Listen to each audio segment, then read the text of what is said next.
Olá, Gleise, tudo bem? Tudo bem, Miguel? Um prazer estar falando com você e com todo o pessoal aí que segue o cafezinho. Eu estou aqui com a Gleise Hoffmann, presidente nacional do Partido dos Trabalhadores, deputada federal. Gleise, eu sou Cafezinho, a gente está gravando aqui para o Jornal da Fórum, a parceria minha do Cafezinho com o Jornal da Fórum. Muito bem-vinda aqui. É sempre muito bom conversar com você. Gleise, hoje saiu a notícia do PIB, uma notícia que estava sendo esperada, com muita expectativa. É o primeiro ano do governo Lula. O IBGE estimou o PIB de 2023 em 2,9%. Queria saber como você avalia esse número, como o partido avalia, o que você acha? Olha, Miguel, de forma muito positiva, porque eu não sei se você lembra, mas no início do ano passado, as pessoas diziam, os analistas de mercado, que nós íamos ter um PIB de 0,8, de 0,9. E eu lembro que o próprio presidente Lula disse que aquilo não ia acontecer, que ele ia fazer tudo no governo dele para que a economia crescesse e as pessoas pudessem ter melhora de vida. E isso aconteceu em 2003, né? Nós tivemos aumento da renda das pessoas, da salarial, tivemos aumento do emprego, que foi muito importante, né? E do governo também, que ajuda muito. Então, quando a reformulação da família, a inclusão de mais recursos para crianças e adolescentes, a desoneração da tabela do imposto de renda para quem ganha até 2 salários, o aumento do salário mínimo, né, aumento real do salário mínimo, e quase todas as negociações salariais feitas em 2023 superaram a inflação.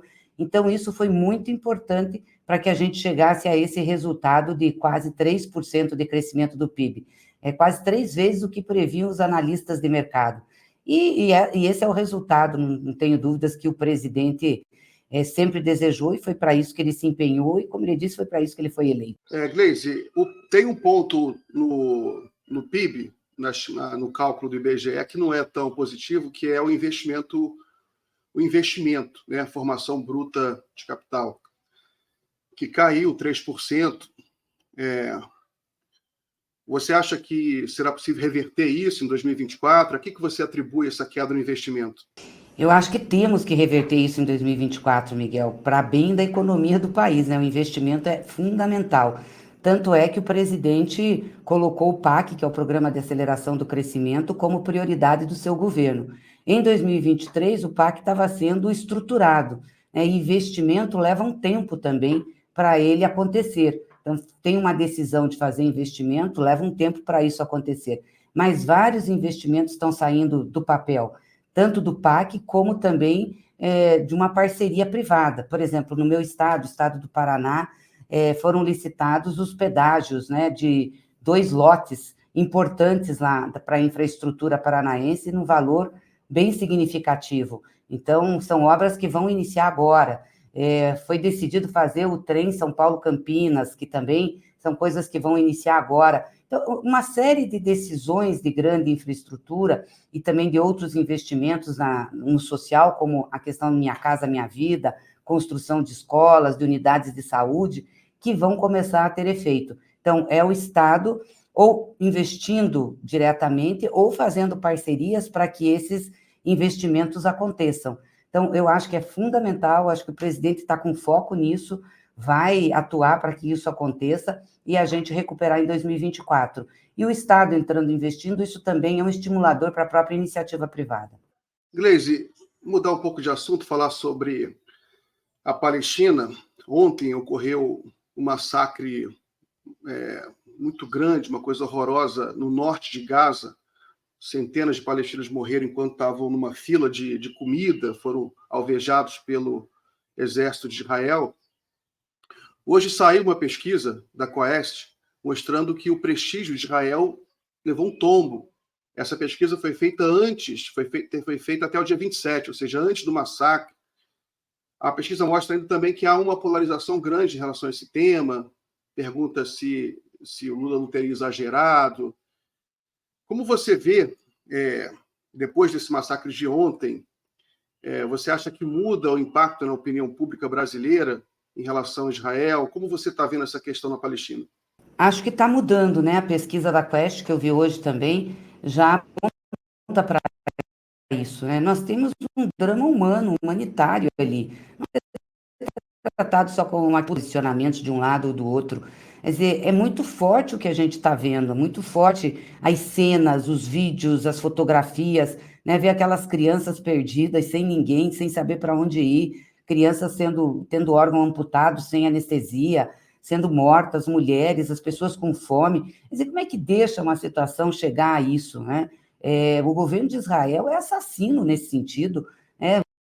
Tá para genocídio, sim. Acho que o Lula, ao dizer o que disse, chamou a atenção para o mundo de uma maneira mais forte, mais firme, porque entrou de novo o debate sobre a realidade da faixa de Gaza e o que está acontecendo lá. Meio que as pessoas tinham parado de falar, entrou para a paisagem, mais uma guerra. Não é uma guerra. Você não tem luta de soldado contra soldado. Ali você tem soldados matando mulheres, uma guerra. É realmente um genocídio. Eu espero, sinceramente, que o mundo acorde para isso. Acho que já fortes em relação a isso. O próprio Biden, né, já ontem fez um posicionamento também mais firme. Eu espero que a gente tenha um cessar-fogo ali, tenha um socorro humanitário urgente, que, sabe, Palestina possa ser um Estado reconhecido, assim como é Israel, e a gente parar com esse conflito, porque é um drama humano, e eu não tenho dúvidas que isso está impactando na opinião pública. As cenas são muito fortes, né? As fotos, os vídeos, a gente tem dificuldade até de ver, tal é a situação da violência que ataca aquelas pessoas. Gleisi, nesse primeiro ano de governo, o Lula fez um giro geopolítico muito forte. Essa fala, por exemplo, que causou polêmica, foi feita no Egito, ou na Etiópia, né? Agora eu também esqueci. Ele está fazendo essa aproximação com os países do sul global. Ele usa muito o conceito de sul global e está procurando estabelecer novas parcerias, aumentar o fluxo comercial com esses países. Aqui na América Latina também.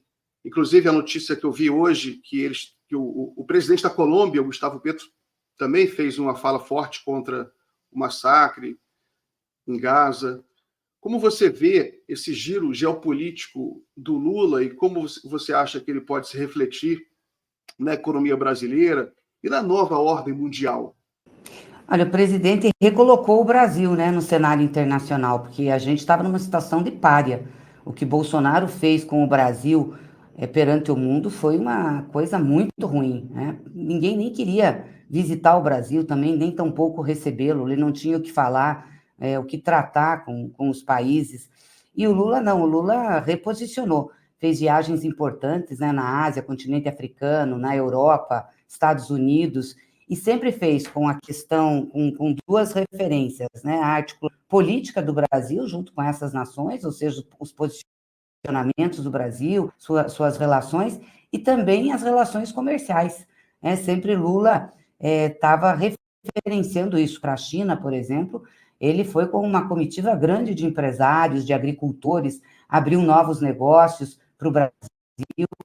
Então, eu não tenho dúvidas que toda a que Lula fez no mundo, além de reposicionar a imagem do Brasil, resgatar o Brasil, tem muito nosso, muito mesmo, negócios, e isso a gente já vê em um Brasil sendo hoje o segundo destino internacional de investimentos, o que é muito importante. Nós não estávamos nesse ranking aí tão alto, e agora estamos. Então, essa ação do Lula é fundamental para que a gente pudesse ter de novo o Brasil respeitado no mundo e ter de novo possibilidades de ampliar os nossos negócios, as nossas exportações. Claro, a situação dos nossos empresários, dos nossos agricultores que exportam muito e melhorar a economia brasileira. Gleisi, no dia 25 de fevereiro, no domingo, teve uma manifestação muito grande na Avenida Paulista. Eu queria saber como você avalia, como o campo da esquerda, o campo do governo avaliou essa manifestação, o que você acha que ela muda, qual o impacto que teve no Congresso, o que você acha? Bom, foi uma manifestação chamada por Bolsonaro na tentativa dele se defender publicamente, mostrar que tem apoio. De fato, foi uma manifestação grande eles concentraram tudo em São Paulo, na Avenida Paulista, fizeram uma grande chamada nacional, e ele mostrou que mobiliza, né, uma base deles na sociedade e vai para a ofensiva na sua defesa. Para nós, a avaliação é que aquele ato é uma continuidade do processo do golpismo no Brasil, que, como eu disse anteriormente, os lobos que detonaram a Praça dos Três Poderes, sob a orientação de muitos que estavam naquele caminhão, inclusive do próprio Jair Bolsonaro, se travestiram de cordeiro, né? Fizeram um ato pedindo anistia, pedindo conciliação, pedindo para que tudo fosse normalizado, que não tivesse problema nenhum. Então, muito ruim, né? Além de ser um ato em que abusaram, né, do uso do nome de Deus. Eu fico muito preocupada com isso, porque quando se mistura política e religião, a coisa não tende a dar certo. Então, tentam ter um monopólio de Deus, né, sobre a batalha que travam. Eu acho isso muito complicado. Mas ele mostrou isso, que ele vai querer se defender e tem apoio, né, da sua base social para se defender. Por isso que a gente tem que ficar bem esperto, porque esses ataques à democracia, eles acontecem de várias formas.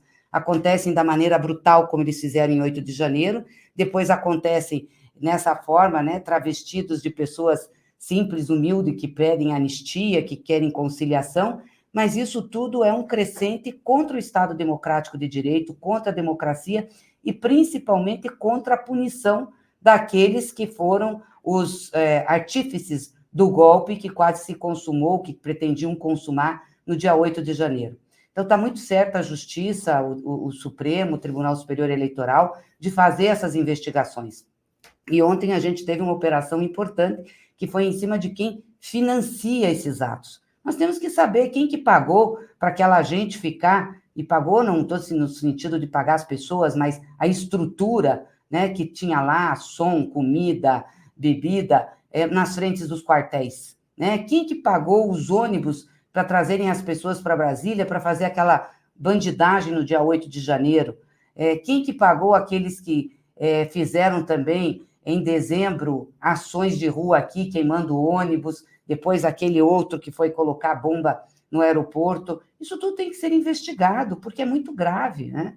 Então, esse ato mostra para nós que Bolsonaro não vai descansar de intentar contra a democracia, contra o Estado democrático de direito, e se tiver oportunidade, vai querer fazer de novo ações como a de 8 de janeiro. Nós temos que ficar muito atentos. Gleisi, vou retomar uma pergunta aqui sobre o dia 23. Eu ouvi, eu estou aqui em Salvador, na Bahia, por acaso, no dia, e eu ouvi que haverá um ato em defesa da Palestina no dia 23. Eu queria que você trouxesse mais detalhes. Há também rumores de que o presidente Lula estaria presente nesse ato. Que informações você tem para a gente sobre isso? Não, então, Miguel, nós nos reunimos com as frentes Brasil Popular e Povo Sem Medo, que são frentes que agregam aí o movimento sindical, o movimento popular, movimentos sociais, entidades da sociedade civil, e mais os partidos do nosso campo, para avaliar essa situação da luta em defesa da democracia e também das lutas que nós temos agora no mês de março, porque na semana que vem já tem o 8 de março, que é o Dia Internacional das Mulheres, e nós também queremos ligar essa luta das mulheres em defesa da democracia, porque sem democracia a gente não consegue nem lutar, né, e nem fazer avançar as nossas pautas. Então, nós nos reunimos para isso e tiramos uma jornada de lutas que tem, dentro dessa jornada, um dos dias de mobilização nacional em defesa da democracia, sem anistia para os golpistas, punição para os golpistas e golpe nunca mais. Porque vamos lembrar aqui que no dia 1º de abril, o golpe militar que ocorreu no Brasil faz 60 anos. Então, nós achamos importante fazer atos no Brasil para lembrar isso e para reafirmar o nosso compromisso e chamar a atenção da população para a necessidade constante de luta pela democracia. A nossa democracia é jovem, ela precisa que a gente esteja em vigilância, principalmente porque nós estamos vendo um ataque à democracia não só no Brasil, mas em todo o mundo. Então, nós temos que estar mobilizados para isso. E tiramos o dia 23 como um Dia Nacional de Mobilização. Agora, as frentes em cada estado vão conversar e vão ver quais são os lugares que podem ocorrer esses atos. E também tiramos como referência fazer um ato maior, mais unificado, que poderia ser no Nordeste, né, uma referência de ser na Bahia. Mas não tem nenhuma confirmação do presidente, não tem nenhuma definição da sua participação. Obviamente que nós vamos convidá-lo, como vamos convidar os governadores, como vamos convidar os deputados, os senadores, para participar de um ato desse, que tem justamente esse foco de, olha, estamos atentos, estamos aqui e nós vamos travar essa luta para manter a nossa democracia, que nós conquistamos a tão duras penas. Nós não queremos que volte mais aquele passado de 60 anos, nós não queremos mais ter ataques como tivemos em 8 de janeiro, nós queremos que o Brasil consolide seu processo democrático.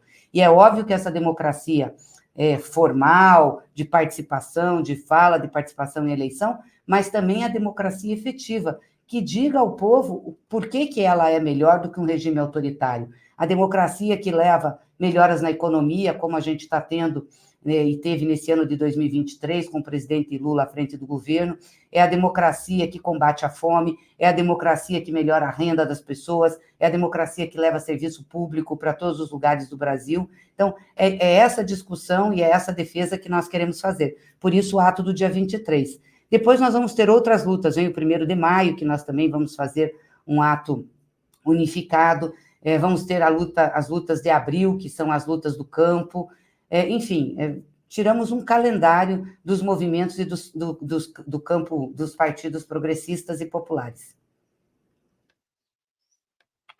Muito bem. Gleisi, sobre as eleições municipais desse ano, 2024, há naturalmente uma grande expectativa sobre o declínio ou não do bolsonarismo, da extrema-direita no Brasil, sobretudo nas capitais.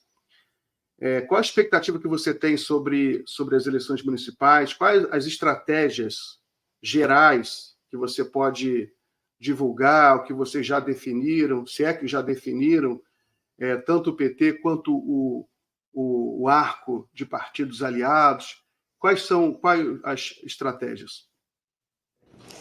Não, então, é bem importante, as eleições municipais são muito importantes porque, óbvio, elas dão conta de falar com a população sobre a questão das cidades, os desafios que as cidades têm e que precisam melhorar, mas também é um momento de disputa política, e eu acho que vai ter um grau de nacionalização nessas eleições de 24, diferente das outras eleições municipais, por conta exatamente dessa situação que nós vivemos no Brasil atualmente. Nós tiramos como uma estratégia para as eleições definição de candidatos onde nós tenhamos candidaturas competitivas, seja do PT ou seja do nosso campo. Então, além de priorizar candidaturas do PT, nós queremos priorizar candidaturas deste campo que apoia o presidente Lula e que vai estar junto conosco nas eleições de 26. Essa é um ponto muito importante para nós, muito importante para nós. Ou seja, o PT pode não lançar candidato em determinadas cidades, apoiar a candidatura de um outro partido, até fora desse espectro de aliança mais da esquerda e da centro-esquerda, mas o compromisso desta candidatura e desse partido é estar no apoio da reeleição do presidente Lula em 2026, porque nós temos um projeto nacional e achamos que esse projeto tem que ser conduzido para poder ser conduzido e reafirmado, e ter reeleição, para poder começar a fazer as diferenças estruturais que nós pretendemos no Brasil. Então, é dentro desse aspecto que nós estamos trabalhando. Nós já fizemos o levantamento das 213 cidades que têm mais de 100 mil eleitores, para começar a fazer essa definição. Já temos cerca de 87 candidaturas definidas, várias estão em vias de definição, nós temos como prazo até meados de abril para fazer essas definições, então tem algumas que nós estamos conversando com outros partidos, sentamos nacionalmente à mesa para fazer essa avaliação, mas nós queremos até abril definir as candidaturas e quem nós vamos apoiar nesse espectro aí de 213 municípios que tem mais de 100 mil eleitores. Os municípios menores estão sendo discutidos e conduzidos pelas direções estaduais, tanto do PT, né, como da federação e desses partidos aliados. Mas também nós temos como referência essa definição até meados de abril. E, claro, também definindo as nossas candidaturas a vereadores e vereadoras. O PT pretende ter chapas na maioria dos municípios, mesmo onde não tem a candidatura a prefeito do PT, e mesmo onde a gente não tem a candidatura para apoiar, nós pretendemos montar chapa de vereadores, porque achamos isso muito importante, até para a renovação dos quadros partidários. Nós vamos ter muitas candidaturas de mulheres, né, temos estimulado muito isso durante todo esse período aí, anterior às eleições e já nas eleições passadas, muitas candidaturas, né, da população negra, né, do povo negro, para a gente também estimular essa participação de jovens, LGBTs, ou seja, a gente quer que as nossas chapas reflitam a diversidade do povo brasileiro, então nós temos nos empenhado muito para isso.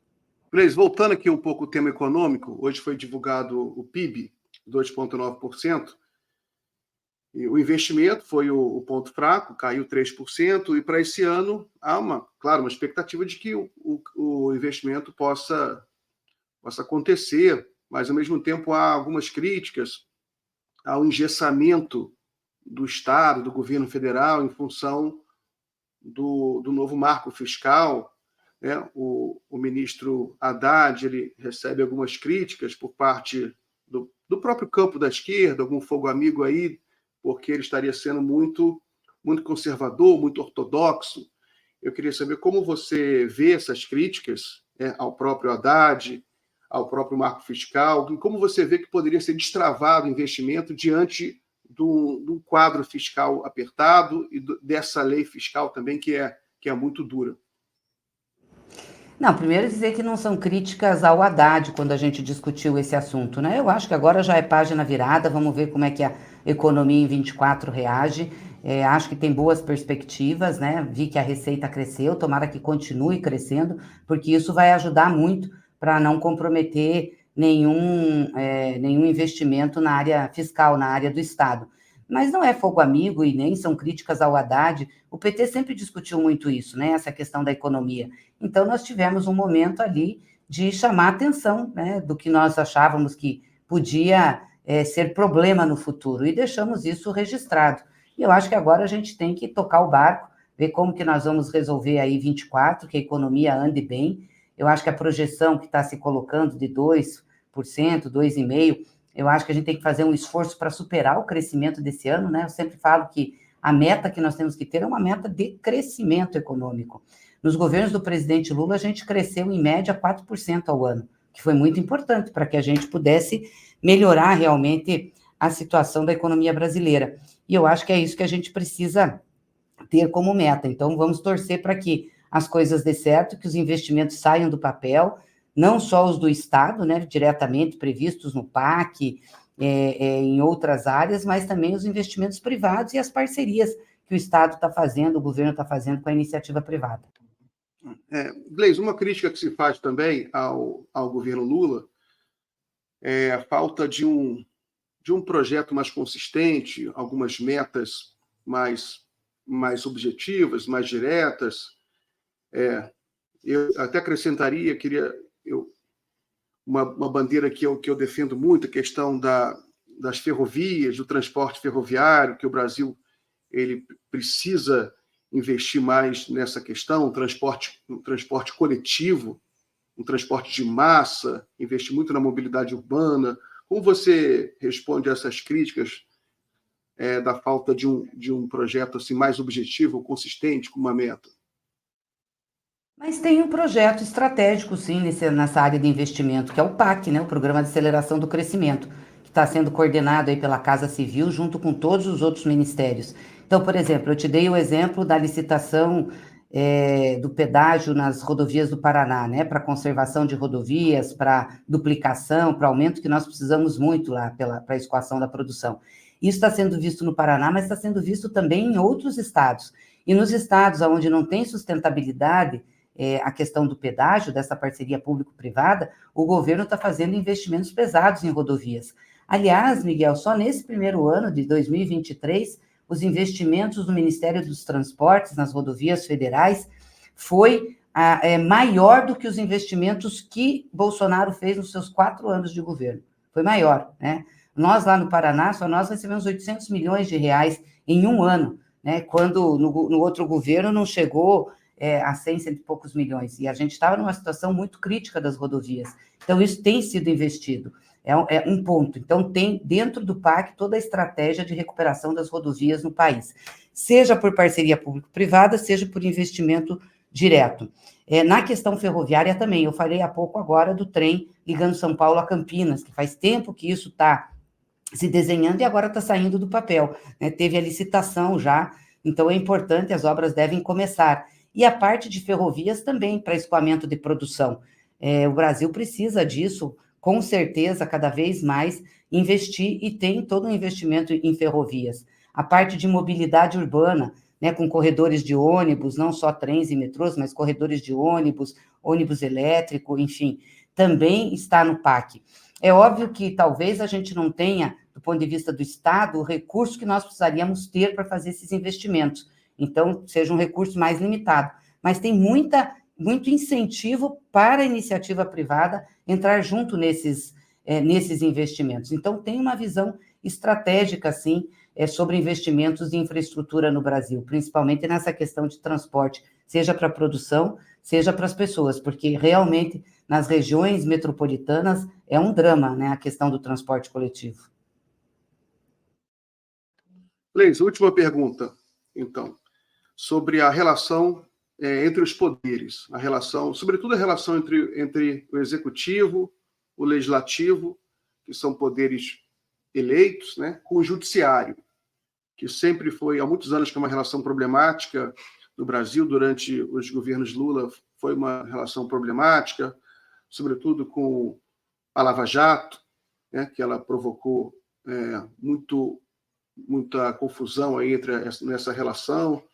E agora a oposição de direita, uma das principais bandeiras dela, se não a principal, acho que a principal bandeira dela hoje em dia é acusar o Brasil de viver uma ditadura judicial.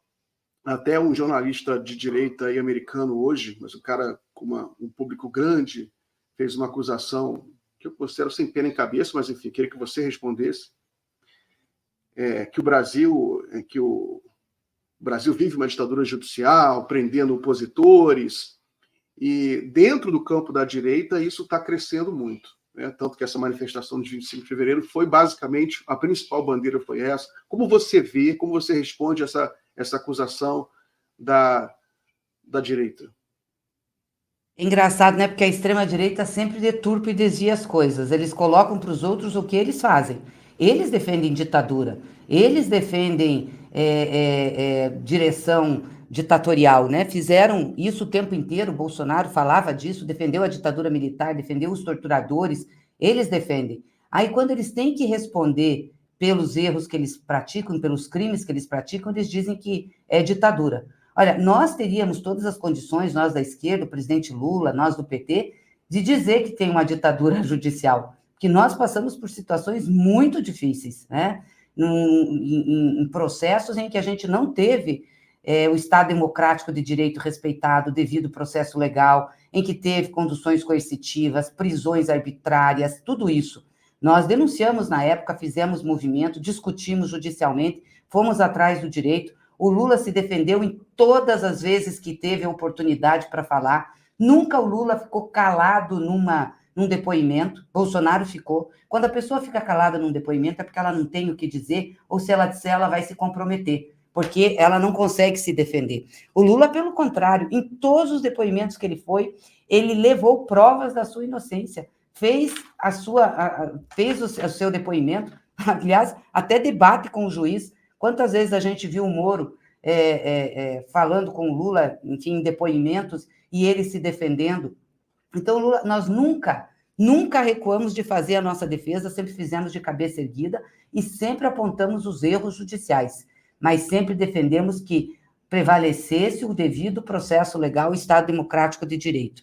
E eu acho que nós conseguimos fazer isso, vencer aqueles processos nefastos da Lava Jato, vencer aquela mentirada toda que foi feita contra nós. Claro que ficou o drama político, ficou o peso político, que agora a gente vai, com o tempo, mostrando para a população, para as pessoas, para a sociedade, o que aconteceu. Bolsonaro não aguenta um processo, não aguentou um depoimento, ficou quieto porque não tem o que dizer. Aí ele vai dizer que é uma ditadura militar, uma ditadura judicial? Que ditadura? Onde é que ele foi levado coercitivamente para depor? Né? Onde outros foram levados coercitivamente? O que nós vimos foram algumas prisões que eram necessárias, por exemplo, daquele pessoal que fez aquela depredação na Praça dos Três Poderes, que investiu contra, né, o poder público, investiu contra os poderes, mas investiu também contra o patrimônio público, né, quebrando, depredando tudo. É óbvio que essa gente, para ser investigada, não pode fugir, e, diante de alguns casos mais graves, se fez a prisão preventiva.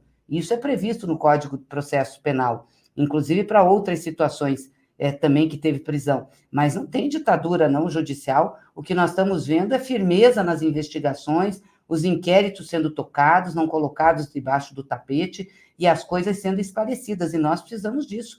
E se tiver responsabilidade, se participou, se ficar provado, né, a sua participação nos crimes, Bolsonaro tem que ser preso. É assim, acontece com todo mundo. Quer dizer, se o devido processo legal for respeitado e for comprovada, de fato, a participação no crime, a pessoa tem que responder, tem que ser presa. Muito bem. Gleisi, alguma pergunta que eu esqueci de fazer, que você gostaria de responder? Algum comentário final? Não, acho que a gente tocou em todos os pontos aqui, né? Eu queria te agradecer, Miguel, agradecer o cafezinho, aí a Fórum, vocês fazem essa parceria, por sempre dar espaço e por estar sempre levando, né, as informações corretas para as pessoas, porque nesse mundo do pós-verdade, onde inventam as coisas, as fake news, a forma de disputar a política, é algo muito complicado, e a gente tem que estar lembrando sempre disso, né, para as pessoas terem muito cuidado com as informações que recebem, para não caírem já de primeira nessas informações e poder checar. Então, eu quero agradecer e parabenizar o trabalho que vocês fazem aí nesse sentido. Muito bom. Obrigado você, Gleisi. Um abraço, bom trabalho aí, bom final de semana. Obrigada, para você também e para todos que acompanham o cafezinho. Obrigado.